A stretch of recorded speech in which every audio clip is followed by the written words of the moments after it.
Coordenadora Nacional do Núcleo Cidadão da Dívida, em vários estados nós temos núcleo. E aqui no Rio de Janeiro nós temos também um núcleo. Inclusive ela tem um compromisso sério. A palestra vai ser em torno no máximo de 1 hora. São 3h30, é isso? 3h30. Tá, então, de 40 minutos a 1 hora eu pediria a todos e a todas que permanecessem no auditório. Tatiana, estão fazendo lanche? Se for para o lanche, que chame o pessoal para cá, tá? Que vai ser em 1 hora no máximo a palestra. Eu estou passando então para a doutora Maria Lúcia Fatorelli. Tatiana, quer comandar aqui no computador, por favor? Tatiana, aqui no computador que eu vou passar então aqui para a doutora Maria Lúcia Fatorelli e desde já, mais uma vez, agradecendo a sua presença. Pessoal, desculpa. Olha, pessoal, lá do fundo, se todo o temário aqui que foi discutido é importante para os petroleiros, o assunto que vamos discutir agora é importante para os petroleiros, para os brasileiros e todo cidadão do mundo. É a questão do endividamento forçado, com todas as manipulações que invadem o bolso de cada um de nós, dos nossos filhos e espero que não dos nossos netos. Atenção, e vocês verão o que é esse tema. Obrigado. Obrigado, doutor Modesto. Olha, é tanta coisa que a gente acaba esquecendo. A reunião hoje está corrida. Eu quero colocar o seguinte, vou pedir com relação à tabela de pagamento de benefício. Quem tem o último algarismo não é só o segundinho, não é o DIS. Ou seja, então o penúltimo algarismo, os finais 1 e 6 recebem no primeiro dia útil, o 2 e o 7 no segundo dia útil, o 3 e o 8 no terceiro dia útil, o 4 e o 9 no quarto dia útil, o 5 e o 0 no quinto dia útil. Qualquer dúvida, depois nós vamos estar passando essa tabela, tá? Gente, doutora Maria Lúcia Fatorelli, mais uma vez, eu vou passar para a senhora e agradeço. Olha, isso aqui é um caderno que todos deverão ter esse caderno. Ele custa R$15. O Sigpetro adquiriu os cadernos, está doando. O Vasconcelos, está aí? Foi você que pediu, Vasconcelos? Então, por gentileza, vem aqui esse aqui está sendo doado e depois nós vamos ter que doar. Agora, como vai ser o critério, eu não sei. Ele já havia pedido, doutora Maria Lúcia Fatorelli. Esse aqui nós estamos dando, depois se não der, Fatorelli. Pronto, aí a senhora faça a gentileza. Olha, nós temos 1, 2 aqui, Zezé, Maria Lúcia. Quem é mais, por gentileza? Olha, nós temos ainda 1, 2, 3, 4. Só temos 4, hein? Ó, vai lá, volta. Calma, volta. Segura o volta. O meu está aqui embaixo. Volta, levantou o dedo lá. Volta, levantou o dedo ali. Olha, companheiro, nós tínhamos esses 7 acabaram. Se alguém tiver interessado em adquirir esse caderno, depois me procura na secretaria, eu deixo o nome aí, que nós vamos tentar providenciar. Gente, tá bom? Doutora Maria Lúcia Fatorelli, eu vou passar para a senhora e nós já estamos correndo. Quer fazer a dedicatória? Viu, César? Já está com o seu nome. Pessoal, boa tarde. É um prazer enorme estar aqui com vocês. Agradeço ao Roberto pelo convite, em nome dos aposentados, ao Soriano, nosso amigo, há mais de uma vez, na época do plebiscito, né, Soriano? Nós estamos nessa luta desde 2000, doutor Modesto e o Paulo. E a Adriana, a Tatiana tá lá, que vai me ajudar. Bom, o tema, pode abaixar agora. O tema que o Roberto me pediu para preparar para essa tarde é uma abordagem que relaciona os temas da dívida pública, o endividamento público, a questão do petróleo no nosso país e a questão da previdência, que é o problema que vocês estão vivendo neste momento, né? E não só vocês, todos os aposentados do Brasil estão enfrentando, né, problemas com a Previdência, essa falácia do déficit da Previdência, que na verdade não existe, né? Então, não está aparecendo aí. Então, eu preparei a exposição com esses 3 temas. É assim mesmo, vai saber. Com esses 3 temas: petróleo, previdência e dívida pública.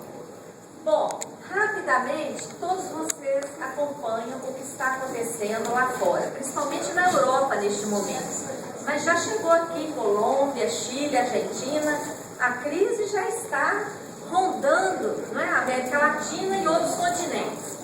Na Europa está mais visível, porque nós sabemos o nível de conhecimento lá, de cultura do povo, é muito alta.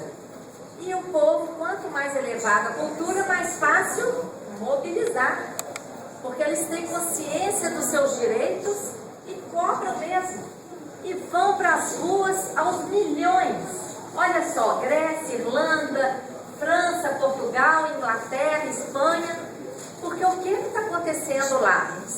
Uma crise que não foi originada pela gastança, como gostam de dizer, pelo estado de bem-estar social, não foi isso. Uma crise gerada para salvar bancos, para salvar os bancos, criaram uma dívida enorme. E agora o peso da dívida está recaindo sobre a sociedade. Né? Então, em todos esses países, e também agora já está atingindo até a Alemanha, né? A ajuda a bancos já está sendo necessária até na Alemanha, o movimento dos aposentados lá está muito forte, porque uma das primeiras medidas foi a redução, corte de gastos. E aí, como se o aposentado não necessitasse, né, de seus vencimentos já, e aí é um momento, como eu vou mostrar dados aqui, é um momento da vida em que o custo de vida é mais caro, porque já necessita alguma ajuda, já necessita um medicamento, um tratamento e tudo mais. Nós vamos mostrar então. Então, tentei abordar esses temas, começando por essa questão, muito dando uma pincelada nessa conjuntura, né, o que está acontecendo no mundo, e a importância da dívida nessa crise. Porque a crise que antes estava instalada no setor financeiro, ela foi transformada em crise da dívida pública, porque os países decidiram salvar os bancos. Né? E isso aí denuncia o que a gente tem dito que está acontecendo também no nosso país. A dívida, todo mundo pensa, se tem dívida é porque algum dia nós recebemos um dinheiro. A gente raciocina isso porque na nossa vida pessoal é assim. Né? Você tem uma dívida porque algum dia você tomou um dinheiro emprestado. Ocorre que com a dívida pública, as auditorias cidadãs, as investigações têm comprovado que o instrumento do endividamento público foi usurpado. Existe um sistema da dívida que utiliza o endividamento público às avessas. Então, um instrumento que deveria estar aportando recursos ao país, financiando projetos, o sistema da dívida passou a ser um sistema que absorve recursos. Então, essa crise lá na Europa, ela denunciou isso. Essa dívida enorme que existe agora, que está forçando esses programas de ajuste fiscal, esses cortes. Os países receberam esse dinheiro? Não receberam. Foi uma dívida gerada para injetar esse recurso no setor financeiro. Os países nunca receberam esse dinheiro. Deu para entender? Então, isso é que a gente chama de sistema da dívida. Né? Isso é importante a gente de cara esclarecer isso, porque muita gente, quando nós começamos a falar em auditoria da dívida, já fica assim, mas espera aí, está questionando a dívida? Se nós temos uma dívida, a gente tem que pagar? Claro, se tem uma dívida, tem que pagar. Agora, se a gente descobre que o dinheiro nunca chegou, que a dívida foi crescendo como uma bola de neve desde a ditadura militar até aquele companheiro que falou aqui da ditadura, Muti, eu quero uma cópia daquele documento, porque tem a ver com a origem do endividamento. endividamento na época da ditadura, né? Se nós descobrirmos que essa dívida corresponde a um mecanismo de multiplicação da dívida por ela mesma, com fraudes, com ilegalidades, essa dívida tem que ser paga? Ela tem que ser questionada. E como questiona essa dívida? Com legitimidade, em base a provas e documentos. A ferramenta é a auditoria, né? Então é disso que a gente vai falar bem rápido aqui, porque o discurso do governo é de que aqui no Brasil não existe crise da dívida, que a dívida já até foi paga depois que pagamos para o FMI. Aquele pagamento para o FMI não correspondia nem a 2% da nossa dívida pública bruta, né? Dizem que a taxa de juros está em queda, que 40 milhões de pessoas saíram da pobreza, que estamos em pleno emprego, está tudo mil maravilhas, nós vamos ter a Copa, né?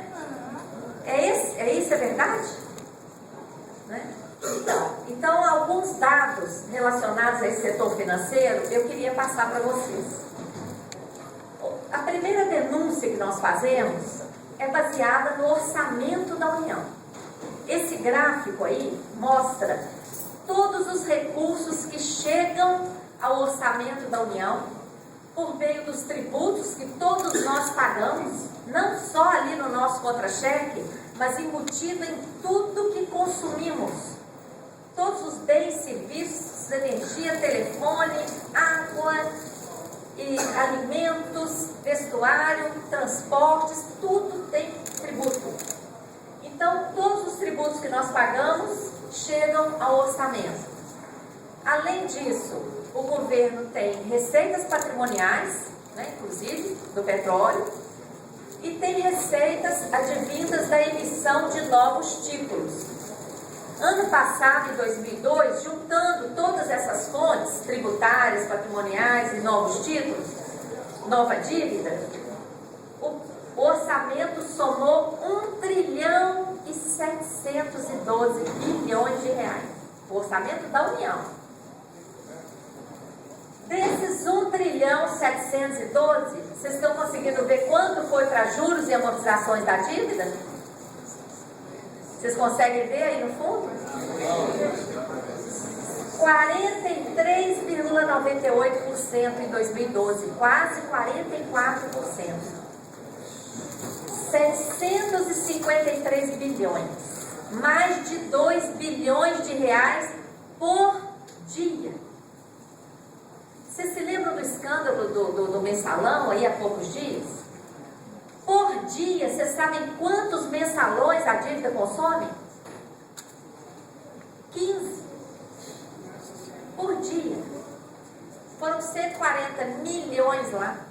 Por dia, inclusive sábado, domingo, feriado. Então, como é que a dívida não é um problema? E por que isso não aparece para a população? Porque vários mecanismos, primeiro estatísticos. O orçamento não é mostrado dessa forma. Sabe como que eles mostram? Tira a parte da dívida emitida para pagar a dívida. Tira do orçamento. Escondendo quando lá uma lei de 2000 que regulamentou a emissão de títulos, ela diz que os títulos podem ser emitidos para amortizar a dívida ou para investimentos em saúde, educação, etc, etc. Se existe essa opção, essa receita de vinda de nova dívida tem que entrar no orçamento, vocês concordam? Para que a gente tenha noção do verdadeiro peso da dívida. Porque enquanto a dívida está recebendo 43, a educação, vocês conseguem enxergar aqui? Educação, 3,34%. Que país nós estamos preparando para o futuro? A saúde, 4,17%. Por que todo mundo tem que correr atrás de um plano de saúde quando nós deveríamos estar lutando por uma saúde pública, universal, de qualidade para todos? Por que todo mundo fica lutando? Porque a saúde pública está deixando a desejar. E por que está deixando a desejar se o Brasil, como nós falamos aqui, a Petrobras não é qualquer empresa, o Brasil também não é qualquer país. O Brasil é o 6º país mais rico do mundo. Não é qualquer país. Não é? Agora, está dominado pela financiarização. Não é? Os estados e municípios receberam 10%. 4,5 vezes menos do que a dívida. Que federalismo nós estamos tendo aqui no nosso país? Se 27 estados, mais de 5.500 municípios receberam 4,5 vezes menos do que os bancos. E nós vamos ficar de braços cruzados diante disso? Vamos deixar para reagir só quando a crise arrebentar aqui? Porque já está programado. Não é? Já está arrebentando, muito bem, mas ainda não chega ao ponto em que a gente está assistindo, né, acontecer na Europa. Nós vamos esperar arrebentar aqui para mobilizar e para entrar nesse tema? Pessoal, é urgente, não é? E aqui eu tenho que agradecer ao Sindipetro, que já está apoiando, por exemplo, contribuiu para esse caderno, mas acredito que pode continuar ajudando a divulgar ainda mais, porque a questão é muito grave, o país está amarrado. Olha aqui, ciência e tecnologia 0,34. Saneamento 0,04. Quando nós sabemos que as doenças decorrem da falta, 70% das enfermidades decorrem da falta de saneamento. Agora, vamos chegar no tema, a Previdência. Por que a Previdência é tão atacada? Onde que o capital, que já fica com 44%, onde que ele vai avançar? Ele vai tirar mais da saúde, que só fica com 4%? Ele vai tirar da educação, que só fica com 3,3%? Do saneamento, 0,04%? De onde que ele vai tirar? De onde tem mais. A Previdência, gente, nesse país, vou mostrar os dados, ela é altamente superavitária, porque a Constituição Federal de 88 criou o sistema da Seguridade Social e garantiu os recursos. Então, ela subsiste dessa maneira. Poderia estar muito melhor. Por que não está melhor? Porque todo ano a desvinculação das receitas da União morde 20% das receitas da União. Para quê? Para quê? Para pagar a dívida, para o superávit primário. Então, hoje nós deveríamos estar discutindo melhoras na saúde, na educação, na previdência e na assistência, que é o tripé da Seguridade Social. Enquanto o outro quadro é um retrato do ano de 2012, esse quadro aqui é uma evolução desde o Plano Real. Tá? Olha só, aqui a gente vê a evolução, por exemplo, dos gastos com educação e cultura, essa linha azul aqui quase próxima de zero. Saúde e saneamento, essa linha vermelha, ó, também quase não cresceu ao longo desses 16 anos. Pessoal em cargos, né, que gostam de colocar os servidores públicos como os bodes expiatórios do gasto público, né? Não, tá aqui. Previdência e assistência, por causa do volume, inclusive de aposentadorias, inclusive de incentivos para as pessoas se aposentarem, né? Agora, olha o crescimento da dívida. E sabem uma das principais causas desse crescimento?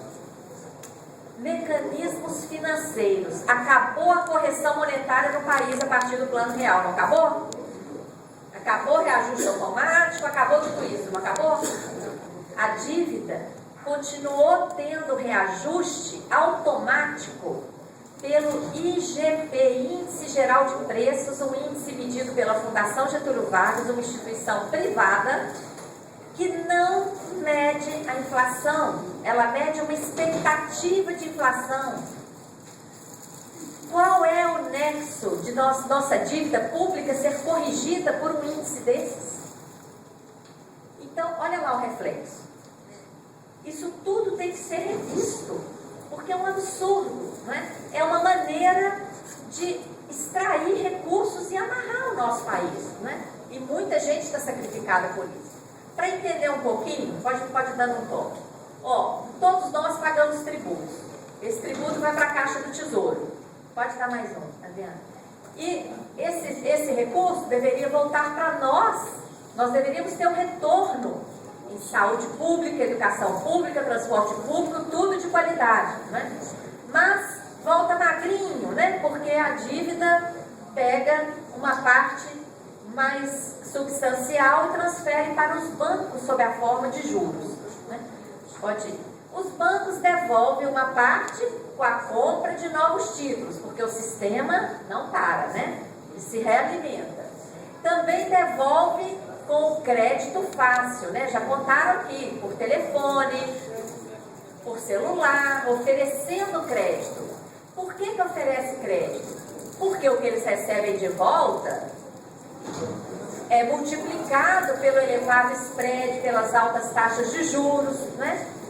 Mas a principal atividade dos bancos é a especulação, e quando eles têm prejuízos, o que acontece? O Tesouro vai lá e salva, igual aconteceu na Europa, igual já aconteceu aqui com o PROES, nos estados, etc. Tá certo? Então o esquema mais ou menos, é claro que aqui não estão todas as variáveis, é uma coisa bem simples, mas é para a gente se localizar ali. Diretamente, nós cidadãos estamos diretamente afetados pelo sistema da dívida, tanto onerados pelos tributos que pagamos e não recebemos o retorno, como através de todo esse mecanismo que prejudica o país como um todo, né? Bom, hoje em dia tem uma propaganda enorme, né, nos meios de comunicação, de que a taxa Selic está caindo, a taxa básica de juros está caindo, então o Brasil está bem demais. Só que, o que nós verificamos? Justamente quando o governo começou a baixar a taxa Selic, o que o Tesouro passou a fazer? Emitir títulos com taxas pré-fixadas, fora da Selic. Olha só, ano passado, em 2012, o gasto com a dívida foi 45 bilhões a mais que em 2011. Em 2012 foi 45 bi a mais.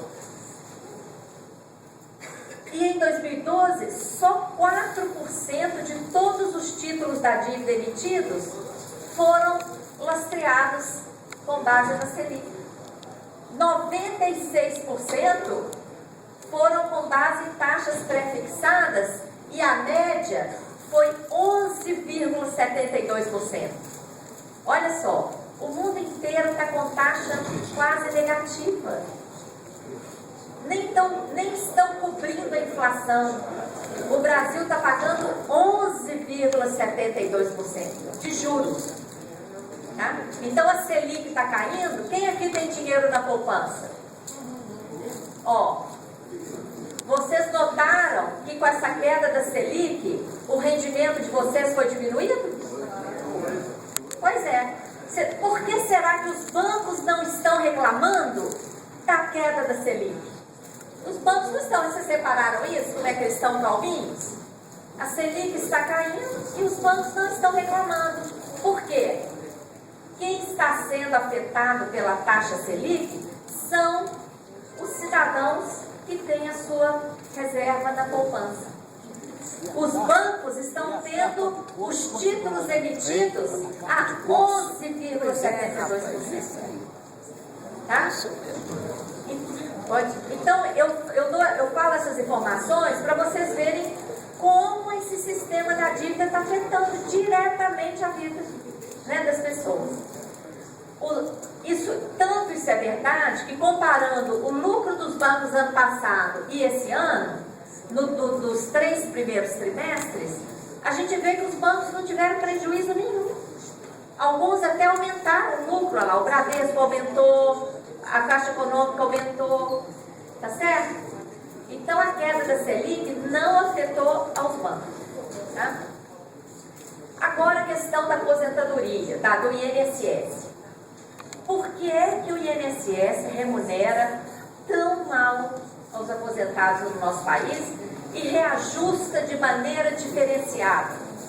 De forma que ao longo do tempo, o rendimento do aposentado vai sendo mitigado ano a ano. Por que ele faz isso?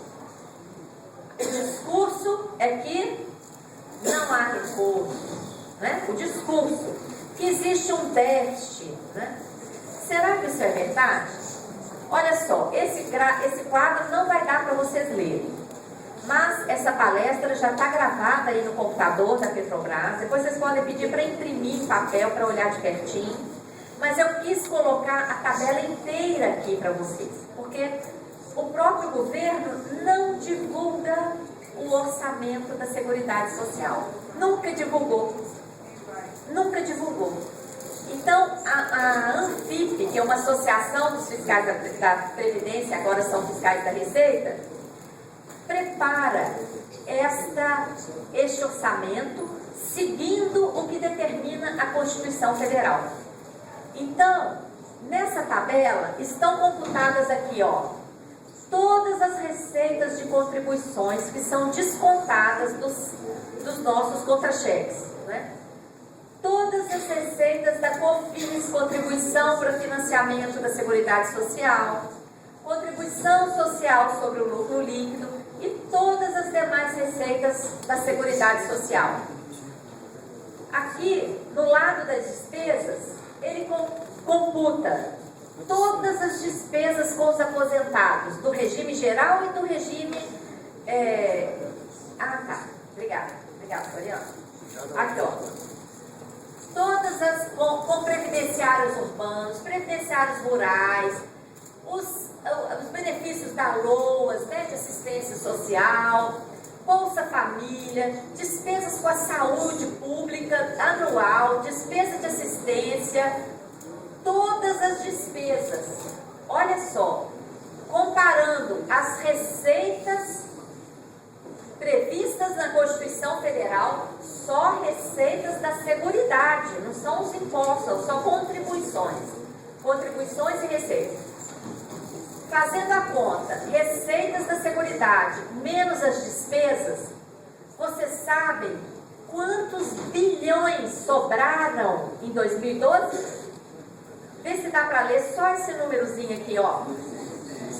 77 bilhões. Esse foi o superávit da Seguridade Social. Por isso que lá no início eu disse, a gente tinha que estar aqui hoje reunido para discutir como é que nós vamos gastar esse dinheiro. Esse dinheiro é nosso. Como é que nós vamos gastar esses recursos em saúde, previdência e assistência? Porque isso está na Constituição.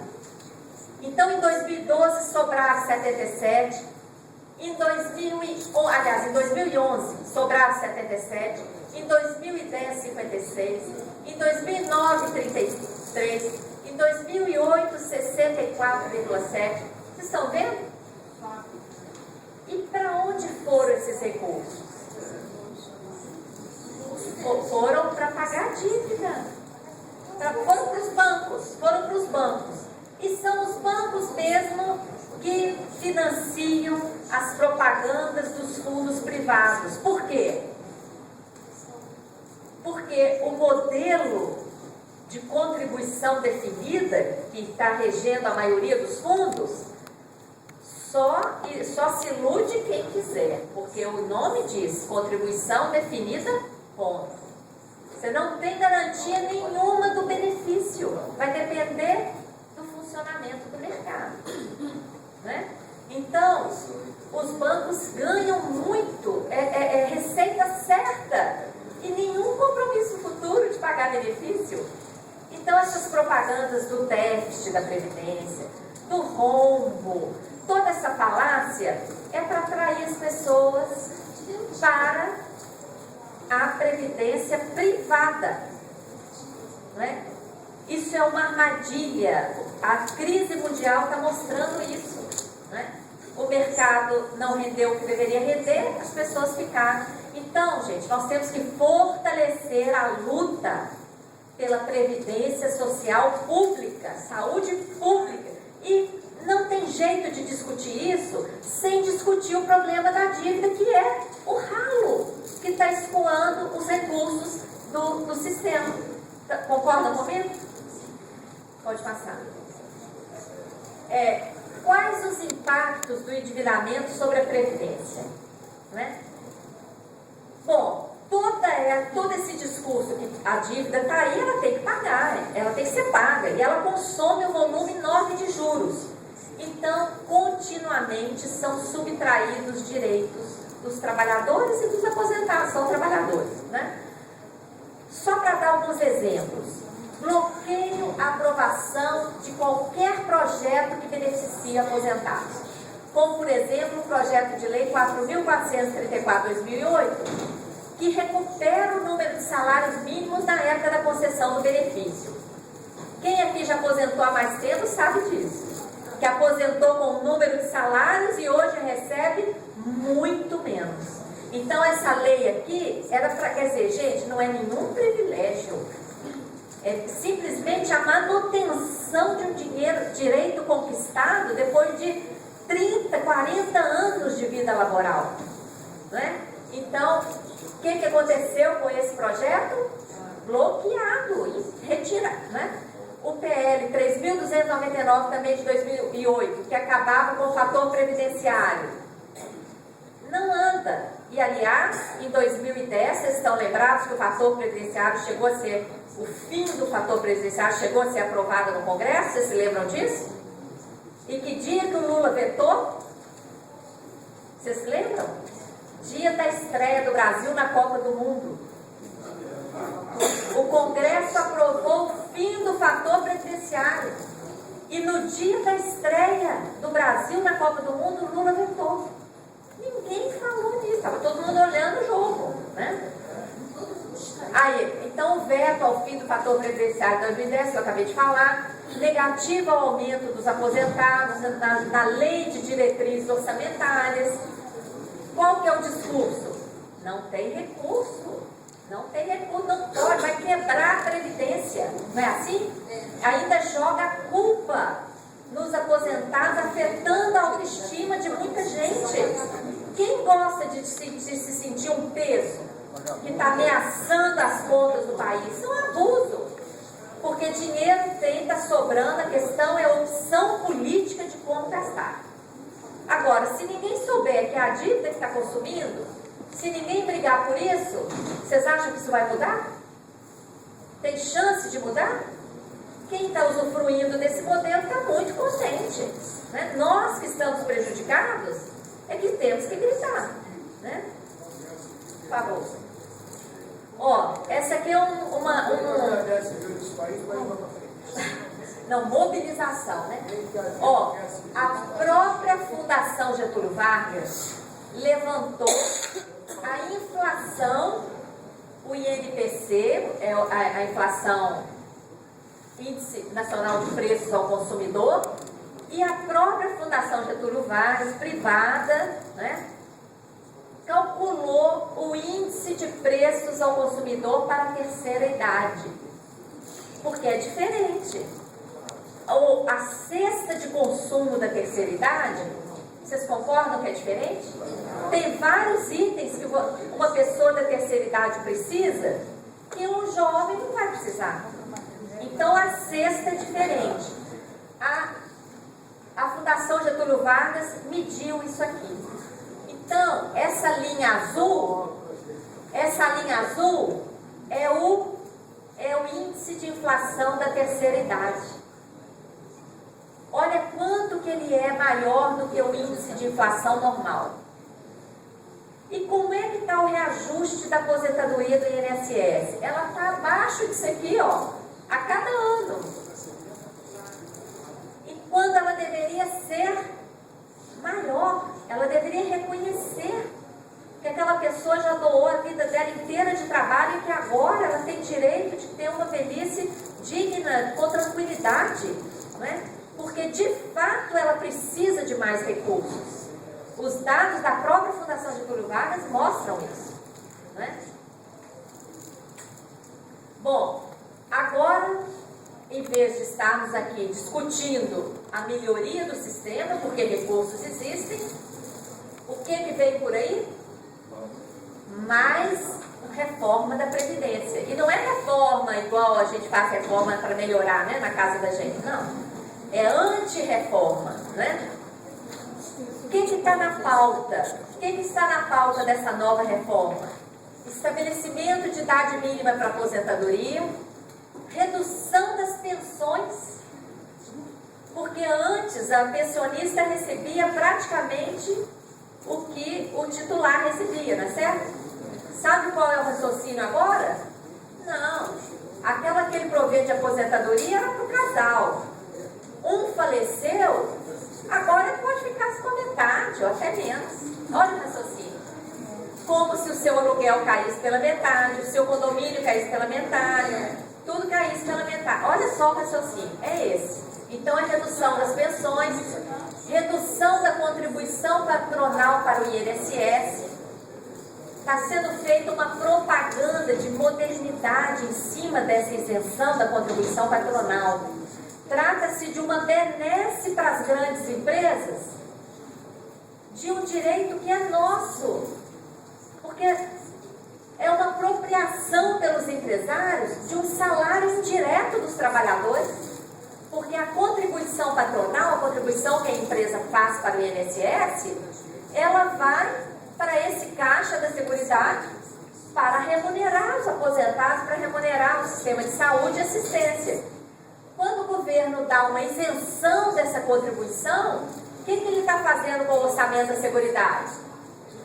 Ele está fechando uma torneirinha de ingresso de recursos, está prejudicando. Então ele está fragilizando o financiamento do INSS. E risco para a implementação de futuras reformas, porque aí reduz o ingresso, aí o discurso do déficit passa a ser verdadeiro, né? Porque reduz a receita. Aí vai surgir o déficit. Bom, e a Petrobras? No caso específico da Petrobras, onde é que está todo o dinheiro que deveria estar sendo canalizado, inclusive para os aposentados? Como é que se dá a distribuição de dividendos da Petrobras? Cerca de 12 bilhões por ano. E ainda é pouco, viu? E ainda é pouco, porque os contratos, né?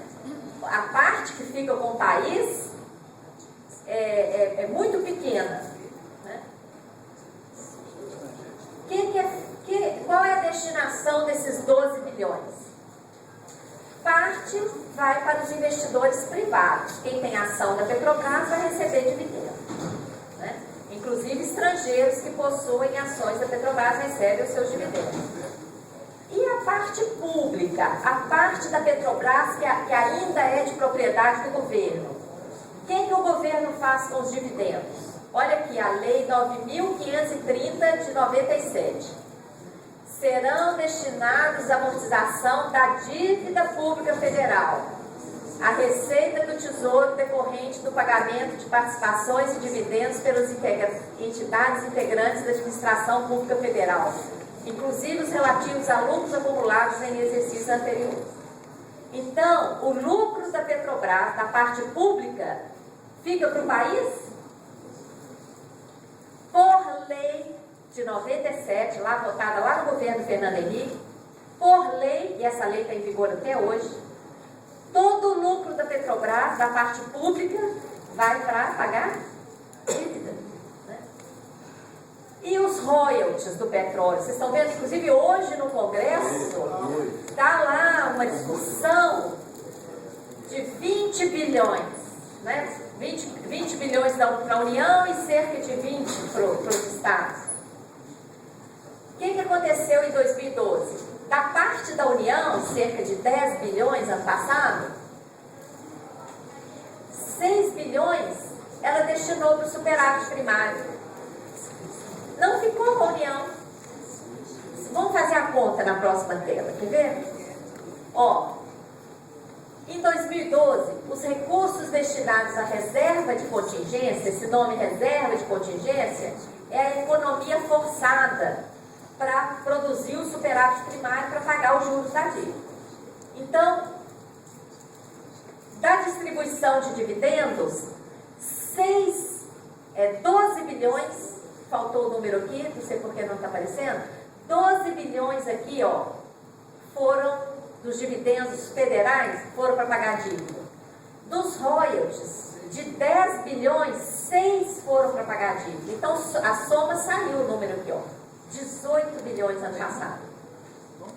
Nós fizemos uma conta, pesquisamos lá que atualmente a Petrobras tem 63 mil aposentados. É isso mesmo, Roberto? No país inteiro. É o número no total de aposentados? Do Brasil. Ah, está em torno disso aí. Pois é, o dado que a gente conseguiu na internet foi esse aqui. Então eu fiz uma conta. Eu peguei esses 18 bilhões, dividi para o número de aposentados. Só para ter uma ideia do que representa. Porque quando fala bilhão, a gente nem imagina o que é bilhão, né? Então, só para vocês terem uma ideia da relevância desse valor, se dividisse isso aqui para todos os 63 mil aposentados, cada um de vocês teria 286 mil reais. Cada um dos 63 mil. Agora a gente visualiza, né? Quanto dinheiro? 10% já estava...